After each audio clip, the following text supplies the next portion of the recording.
Assalamualaikum warahmatullahi wabarakatuh.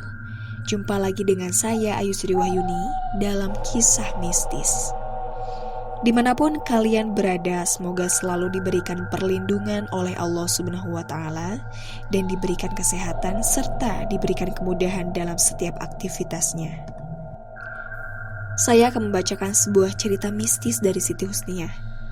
Saat perjalanannya menuju rumah pamannya di Tasikmalaya bersama dengan kedua orang tuanya, di mana selama perjalanan mereka mendapatkan teror penghuni daerah Cigunung.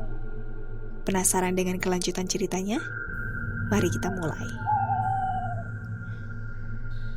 Pada saat usia saya baru menginjak 10 tahun, saya dan kedua orang tua saya pergi ke Tasikmalaya untuk mengunjungi paman dan bibi yang tinggal di sana.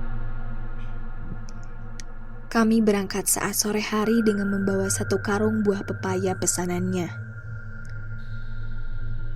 Selama di perjalanan, saya hanya terlelap karena sudah menjadi kebiasaan saya jika bepergian selalu tidur di kendaraan. Saat menjelang petang, kami mulai memasuki jalanan Tasikmalaya, terutama daerah Sodong. Jalanan di sana cukup curam dan gelap. Ada banyak belokan dan tanjakan juga. Tak hanya itu, setiap tepi jalanan langsung mengarah ke jurang yang cukup dalam serta pepohonan yang cukup lebat. Saat memasuki daerah Cigunung, tiba-tiba motor yang kami tumpangi terjatuh begitu keras, seperti menabrak sesuatu yang cukup besar. Saya tersentak kaget dan menahan rasa sakit di bagian kaki. Saya mencoba berdiri dan melihat keadaan sekitar untuk memastikan apa yang ayah saya tabrak hingga membuat kami terjatuh. Namun yang terlihat hanya jalanan yang gelap dan kosong, serta pepohonan besar di sana.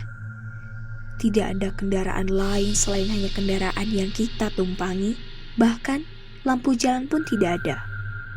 Saat ibu membersihkan pakaian saya, dia terperanjat kaget karena pakaian yang saya gunakan tiba-tiba saja basah dan berlendir seperti agar-agar yang baru saja tumpah. Padahal saat itu kami tidak membawa barang seperti agar-agar dan jalan di sana pun kering, tidak terjadi turun hujan. Jika basah dan lendir itu berasal dari buah pepaya pesanan paman, maka seharusnya berbau manis, bukan berbau anyir dan berwarna merah muda.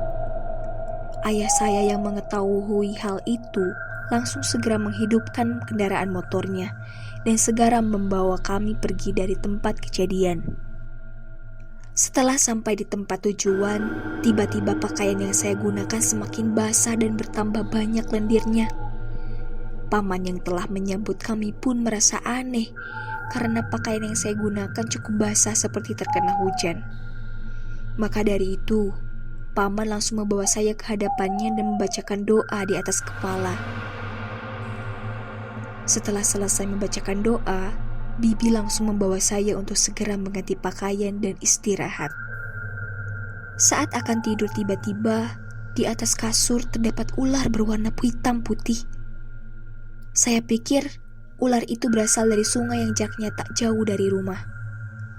Namun paman bilang, jika ular itu bukan berasal dari sana, ular itu berasal dari tempat lain. Karena terlalu banyak kejadian aneh, paman meminta ayah untuk menjelaskan mengenai apa yang telah terjadi sebelumnya. Apa yang terjadi saat tadi di perjalanan? Ujar paman kepada ayah. Saat di perjalanan tadi, kami mengalami kecelakaan tunggal. Tidak ada orang lain di sana.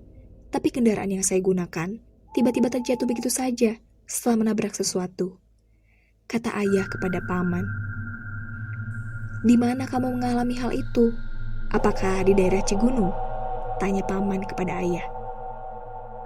Iya, di sana.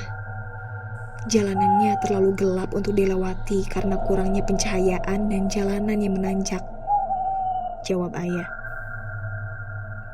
Pantas saja. Seharusnya saat akan melewati jalan Cigunung, kendaraan yang lewat harus memberikan suara klakson dan mengucapkan permisi. Konon, pohon besar yang ada di sana memiliki penunggunya. Maka dari itu, kendaraan yang akan lewat harus memberikan tanda atau peringatan, ujar paman kepada ayah. Pantas saja, saat kami mengalami kecelakaan di jalan sana, saya hanya merasa seperti ada banyak kantong plastik hitam besar yang semacam berisikan kelapa bergantungan di pohon besar sana. Ternyata, saat itu paman mengatakan,